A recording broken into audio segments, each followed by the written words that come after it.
रामकृष्ण हरी. अनिल सावंत आध्यात्मिक कथा चॅनलमध्ये आपलं स्वागत आहे. आज आपण ज्या मंदिरामध्ये प्रवचन करणार आहोत ते मंदिर आहे विष्णुलक्ष्मी मंदिराचाच एक छोटासा भाग, एक छोटंसं मंदिर त्या मंदिरामध्ये असणारं गणपतीचं मंदिर आहे. आणि तुम्ही पाठीमागं पाहताय सुबक अशी उजव्या सोंडीची गणपतीची मूर्ती आपल्याला दिसते. आणि ही मूर्ती, हे मंदिर पेशवेकालीन आहे. आणि इथं मंगळवारी आणि चतुर्थीला इथं भरपूर गर्दी होत असते. भाविक भक्त इथं गणपतीच्या चरणावर नतमस्तक होत असतात. अशा पवित्र मंदिरामधून आपली आजची प्रवचन सेवा होणार आहे. आणि आजचा आपला प्रवचनासाठी घेतलेला अभंग आहे हरिपाठातील माऊलींचा सर्वांना माहीत असणारा अभंग आहे. देवाची द्वारी उभा क्षणभर तेने मुक्तिचारी साधी येला. हरिमुखे म्हणा पुण्याची गणना कोण करी. असोनी संसारी जीवे वेगू करी वेदशास्त्र उभारी बाह्या सदा. हरिमुखे म्हणा पुण्याची गणना कोण करी. ज्ञानदेव म्हणे व्यासांची या खुणा द्वारकेचा राणा पांडवा घरी. अशी हरिपाठातील हा पहिला अभंग पुण्याई आपली कशी पुण्याई वाढू शकते किंवा हरिपाठाच्या माध्यमातून पहिलाच अभंग सांगितला आहे माऊलींनी की आपली पुण्याई जर वाढवायची असेल तर आपल्याला काय करावं लागेल. हरिमुखे म्हणा पुण्याची गणना कोण करी. पुण्याची गणनाच होऊ शकत नाही. आणि असंही सांगतात माऊली की ज्ञानदेव म्हणे व्यासांची या खुणा द्वारकेचा राणा पांडवा घरी. द्वारकेचा राणा म्हणजे भगवान कृष्ण, श्रीकृष्ण पांडवांच्याच घरी का थांबले होते का पांडवांच्याच मदतीला का धावत होते. अशा अवस्थेमध्ये असतानासुद्धा पांडवसुद्धा फार हालामध्ये होते, कष्टामध्ये होते. तरी पण त्यांच्याबरोबरच का भगवान श्रीकृष्ण राबत होता त्यांच्याबरोबर किंवा राहत होता. तर हे भगवान श्रीकृष्णाने सांगितलं आहे की जो माझं होय अनन्य शरण त्याचे निवारणे मी जन्ममरण. या ओवीप्रमाणे ज्ञानेश्वरीमधील की भगवंत भावाचा भुकेला आहे. आणि माऊली सांगतायत की काय सांगतायत की ज्ञानदेव म्हणे व्यासांची या खुणा द्वारकेचा राणा पांडवा घरी. पांडवाच्या घरीच का भगवान श्रीकृष्ण होते. तर त्याला समर्पक असणारं एक आजचं उदाहरण आपण घेणार आहे किंवा आजचं आपलं चरित्रचं असं पवित्र असं चरित्र आहे. आणि ते चरित्र आहे संत सखुबाई यांचं. संत सखुबाई यांचं चरित्र आपल्याला भक्तमाल ग्रंथामध्ये हे चरित्र आढळून येतं. आणि या चरित्रानुसार, या ग्रंथानुसार हे चरित्र इतकं पवित्र चरित्र आहे की या संत सखुबाई कोण होत्या. तर संत सखुबाई होत्या कराड, कृष्णा नदीच्या काठी कराड जे गाव आहे त्या कराडमध्ये एक ब्राह्मण कुटुंब राहत होतं. आणि त्या ब्राह्मण कुटुंबामध्ये संत सखुबाई म्हणून कोण होत्या. तर तिथं त्यांचं सासर आहे. संत सखुबाईचं सासर हे कोणचं कराड आहे. आणि या कराडमध्ये त्या ब्राह्मण कुटुंबामध्ये राहत होत्या. संत सखुबाईचं म्हणाल तर त्यांच्या भक्तीला पारावार नव्हता. कारण भक्ती अशी होती की श्वासाबरोबर कोण होतं विठ्ठल विठ्ठल विठ्ठल विठ्ठल नामस्मरण सतत चालू असायचं. आणि त्यांच्या घरची पहिला काळ येतो आणि त्या घरच्या पहिल्या काळामुळं काय होतं, सासूचा जाच होता, नवऱ्याचा जात होता आणि नणंदेचा सुद्धा जाच होता. आणि ह्या जाच हाटामध्ये सुद्धा दररोज उठल्यापासून झोपेपर्यंत कामाची शिगच लागायची किंवा काम अहोरात्र काम त्यांना करावंच लागायचं आहे. आणि ती पण सुद्धा त्या संत सखुबाई कशा करत होत्या तर प्रेमानं ती काम करत होत्या. शिवीगाळ व्हायची, त्यांना मारहाण व्हायची प्रसंगी, तरी पण सगळं पाठीवर टाकून नेऊन फक्त मुखामध्ये काय होतं तर विठ्ठल विठ्ठल विठ्ठल नामस्मरण कोणाचं आहे तर भगवंताचं नामस्मरण आहे. आणि अशा अवस्थेमध्ये असतानासुद्धा एवढं काबाड कष्ट करूनसुद्धा, कारण कुणालाच घरामध्ये कुणालाच काय की त्यांच्या कष्टाचं चीजच नाही किंवा कष्टाचं मोलच नाही. त्यांच्या काही जरी किती जर काम केलं तरी त्यांना काही चांगलं वाटायचं नाही घरच्यांना. म्हणजे असा एक परिवारसुद्धा कसा आहे तर जुन्या काळातला परिवार आहे. आणि तो सुद्धा कसा आहे की सुनेला जाच करणारा परिवार आहे. सासू कायम सुनेचा जाच करणार आणि नवरासुद्धा सासूचंच ऐकणार. आणि सगळं छळवाद सारखा चालू आहे. परंतु संत सखू तिथं थांबलेत एकाच फक्त विश्वासावर की माझा भगवंत कधीतरी मला भेटेल. म्हणून ह्याच्यामध्ये मी ती जगत होती कशासाठी संत सखू तर मला कधी ना कधीतरी माझा पांडुरंग विठ्ठल मला भेटीस येईल किंवा मला भेटेल आणि मग मी माझा प्राण सोडीन, असे त्यांचं एक वचन होतं त्या संत सखूचं. मग अशा अवस्थेमध्ये असताना काय होतं आहे बघा, एवढं हालापेष्टीचं जिना असून सुद्धा खरा भक्त कसा असतो ते इथं चरित्रामध्ये दाखवलेलं आहे, की खरा भक्त कसा आहे की परमेश्वराच्या नामापासून अलग नाही किंवा वेगळाच होऊ शकत नाही.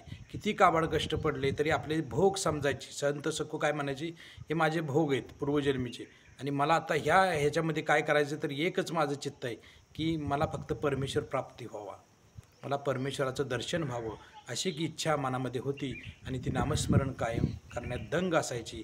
एवढं सगळं काबाड कष्ट करूनसुद्धा त्यांचा नित्य प्रपंच चाललेला आहे. एक दिवस काय झालं, नदीवर गेली संत सखू आणि आता पहिल्या काळी काय असं नदीवर धुणं धुवायला वगैरे सगळ्या बायका जात होत्या आणि त्या ह्याच्यामध्ये नदीवर गेले असताना बरोबर तिथून आषाढीची वारी निघाली होती. भाविक भक्त सगळे आषाढीला निघाले होते, वारकरी दिसत होते नदीवर आणि ते त्या मार्गाने जात असताना संत सखूच्या मनामध्ये आलं, की का बरं आपण या वारीमध्ये जाऊ नये, पांडुरंगाची तरी भेट होईल किंवा पांडुरंग आपल्याला दर्शन मिळेल आणि या वारीच्या माध्यमातून आपल्याला जाता येईल. जरी आपण घरी विचारलं तर घरी आपल्याला परवानगी मिळणार नाही. म्हणून त्या संत सखूनं काय केलं, तर मनाचा हिया केला आणि सगळे धुणं वगैरे तिथंच ठेवलं आणि ती कुठे गेली, वारीमध्ये सामील झाली. आणि इकडं जी वार्ता तिच्याबरोबर जी धुणं धुवायला आली होती त्याची सवंगडी असेल म्हणा किंवा त्यांच्या शेजारची असेल, ती स्त्रीनं काय सांगितलं, घरी येऊन सांगितलं की तुमची संत सखू गेली बघा म्हणली. तुमची कुठं गेली, सखू गेली तुमची वारीला. बघा वारीमध्ये चालू लागली ती, वाटेवर चालूच झाली, तर सगळं सोडून गेली ती बघा. मग सासूनं हे ऐकल्याबरोबर सुद्धा चित्त खवळलं आणि तिनं नवऱ्याला आदेशच दिला थोडक्यात, जा तिला मारहाण करत आण म्हणली. तिला तशी नाही सजा, अशी कशी जाती बिन विचारता, न विचारता जाते ते जाते, आणि कशी काय करायची गरज आहे पंढरीला जायची हिची. मग नवरासुद्धा येतो आणि काय करतो, तिला मारत झोडत आणतो आणि सगळं कुटुंब त्याला काय करते त्या सखूला, तर त्या खांबाशी बांधून टाकतात आणि म्हणतात हिला 15 दिवस वारी येईना, 15 दिवस हिला बांधून ठेवा, उपाशी पोटी हिला हे केल्याशिवाय कळणार नाही कसं काय आहे ते. म्हणून काय केलं, तिला बांधली सखूला. आणि एक दिवस गेल्यानंतर दुसऱ्या दिवशी काय झालं, तर बघा पांडुरंग कसा आहे, कनवाळू आहे. विठ्ठलाला इकडं जाग आली, मूर्तीमधून विठ्ठल हल्ले आणि भगवंतानी विचार केला आणि रुक्मिणी आईसाहेबांना सांगितलं की चला, मला माझा भक्त बोलावतोय कारण मला गेलं पाहिजे. तर आईसाहेबांनी विचारलं, रुक्मिणी आईसाहेबांनी विचारलं, कुठे निघाला भगवंता, तर ते म्हणाले, नाही माझी एक सखू नावाची एक भक्त आहे आणि तिनं माझा टाहू फोडलेला आहे, अखंड नामस्मरण तिचं चालू आहे आणि आता माझ्याशिवाय तिला कोणीही नाही, तर मला आता गेलंच पाहिजे. म्हणून पांडुरंगांनी काय केलं, तिच्या जी मैत्रीण होती, सखूची जी मैत्रीण होती किंवा दररोज जी धुणं धुवायला बरोबर नदीवर जात होती, तिचा वेश धारण केला, अवतार धारण केला आणि जिथं खांबाला बांधली त्या घरामध्ये आल्यानंतर त्यांनी सांगितलं की चल तुला पंढरीला जायचं आहे का, हो म्हणली, मला पंढरीला जायचं आहे. मग असं कर, तू जा, मी इथं बांधून घेते. तर ती म्हणती, तू बांधून कशी घेणार आहे, तर नाही म्हणले, मी घेते बांधून, तू काय कर, तू जा, तुझं इच्छा आहे ना तुझ्या मनात, तर तू जा, मी बांधून घेते. तर मग तिनं सखूनं सांगितलं, ठीक आहे म्हणली, मी जाते. म्हणून सखूनं तिथून सुटली आणि स्वतः पांडुरंगानं त्या वेशामध्ये बांधून घेतलं आणि संत सखू धावत पळत तिनं वारी जवळ केली. आणि फक्त एकच अट्टाहास होता की पांडुरंगा मला दर्शन मिळावं, पांडुरंगा मला, विठ्ठला मला दर्शन मिळावं. आणि त्या ह्याच्यामध्ये वारीमध्ये ती पाठीमागून जाऊन वारीमध्ये सामील झाली. इकडं काय झालं बघा, परत घरातली जोपर्यंत येतात तोपर्यंत सखूचं रूप धारण केलं पांडुरंगानं. कारण ते जे रूप होतं ते कुठल्या त्या मैत्रिणीचं होतं, तिच्या शेजारणीचं होतं, ते रूप बदललं पांडुरंगाने आणि सखूचं रूप धारण करून त्या बंधनात पडलेले आहेत पांडुरंग. मग दुसऱ्या दिवशी 1-2 दिवस गेल्यानंतर नवऱ्याला जरा दया आली. नवरा म्हटला, जर हिला जर अशीच ही जर अन्न पाण्या वाचून मेली तर आपल्यावर सगळं बालंट येईल. मग काय करावं म्हणले, आता हिला जरा सोडावं. तर म्हणून नवरा जवळ आला आणि त्यानं स्पर्श जसा केला तसं नवऱ्याच्या मनोवृत्तीमध्ये, मनामध्ये परिवर्तन झालं. स्पर्श झाला. स्पर्श कोणाचा होता, साधा होता का, तो पांडुरंगाचा साक्षात स्पर्श होता. आणि त्या स्पर्शामुळं काय झालं, तर नवऱ्याचे सगळे विकारच दूर झाले आणि त्याला एक प्रेम उत्पन्न झालं आपल्या बायकोबद्दल. मग त्यानं सोडली आणि तिला कबूल केलं की तू येशील का म्हणला, तू येशील का तू नीट राहशील का, आता तर जाणार नाहीस ना तू पुन्हा. तर अशा अवस्थेमध्ये असताना तिनं सांगितलं की मी आता परत कधीच पंढरीला जाणार नाही, तर मी सगळं तुमचं ऐकेन. मग त्याने सोडून दिली आणि त्याला जेवूसुद्धा घातलं त्याने. असा नवऱ्याचा सुद्धा बदल झाला. सासू आली, नणंद आली, त्यांच्यामध्ये सुद्धा जसा जसा त्याला स्पर्श होत होता तसं काय झालं, तर त्यांच्या मनोवृत्तीमध्ये बदल झाला. आणि मग अशा पद्धतीनं ते सगळं ज्या ज्या दिवशी पांडुरंगाने संध्याकाळचं जेवण केलं त्याला त्यांना सुग्रास भोजन लागलं. आता स्वतः पांडुरंगाने केले सखूच्या रूपामध्ये भोजन, आणि ते बनवलेलं असताना इतकं स्वादिष्ट भोजन झालं की त्यांना सखू म्हणायची ती काय म्हणू लागली, सूनबाई म्हणू लागली. आणि असं त्यांच्या सगळ्या मनोवृत्तीमध्ये बदल झाला. आणि पांडुरंग तिथं राबू लागलेले आहेत सखूच्या रूपामध्ये, की सगळं धुणं भांडी सगळं करू लागलेले आहेत पांडुरंग सखूच्या रूपामध्ये. इकडं काय झालं, इकडं सखू पायी चालत चालत चालत पंढरपूरला आली. आणि तिचा एकच टाहू होता की मला पांडुरंगानं दर्शन द्यावं, मला पांडुरंगानं दर्शन द्यावं. आणि व्याकुळ झाला. आणि दुसरं एक वचन होतं की मी आता ह्या रूपानं मी कधीच आता पुन्हा मी माझ्या घरी जाणार नाही, आता मी जाणारच नाही म्हणली. कारण काय असेल ती पांडुरंगा ती विनवणी करत होती पांडुरंगाला की माझं काय व्हायचं ते हितच होऊ दे, फक्त तू मला दर्शन दे. मग झालं असं की ज्या वेळेला सखू पंढरपुरामध्ये पंढरीरायापुढं जिथं विठ्ठलाचं दर्शन घेण्यासाठी जातात, तिथं गेल्यानंतर चरणावरच तिनं काय केले तर आपलं माथा टेकला आणि तशीच तिनं प्राण सोडलेले आहेत. मग सखू तिथंच काय झालेलं आहे तर प्राण सोडलेलं आहे, म्हणजे काय झालेलं आहे तिचं देहावसानं झालं तिथंच. मग आता तिथं काय केलं, सगळ्या माणसांनी तिला उचलली आणि म्हणले ह्या बाईचा प्राण गेला, इथं पांडुरंगाच्या चरणावरच प्राण गेला. मग त्यांनी ओळखलं. मग त्या गावचे कराडची काय ब्राह्मण लोक आली होती तिथं, त्यांनी ओळखली की अहो ही कराडची आमच्या गावचीच आहे. मग त्यांनी काय केलं तर तिथंच क्रियाकर्म केलं. अंत्यविधीसुद्धा कुठं पंढरपुरामध्ये केला, चंद्रभागेचे तरी. आणि त्यांनी काय केलं, अस्थी तेवढ्या जतन करून ठेवल्या. आणि त्या अस्थी घेऊन कोण आलेलं आहे तर ते आता म्हणले 1-2 महिने हा कार्यक्रम इकडं चाललेला आहे. तोपर्यंत पांडुरंग इथं सखूच्या रूपामध्ये सगळं घरदार स्वच्छ करतायत, सगळी कामं करतायत, भांडी घासणे म्हणा, सगळी कामं टोटल हे पांडुरंग करू लागले. सखू तर सगळ्यांची प्रिय झालेली.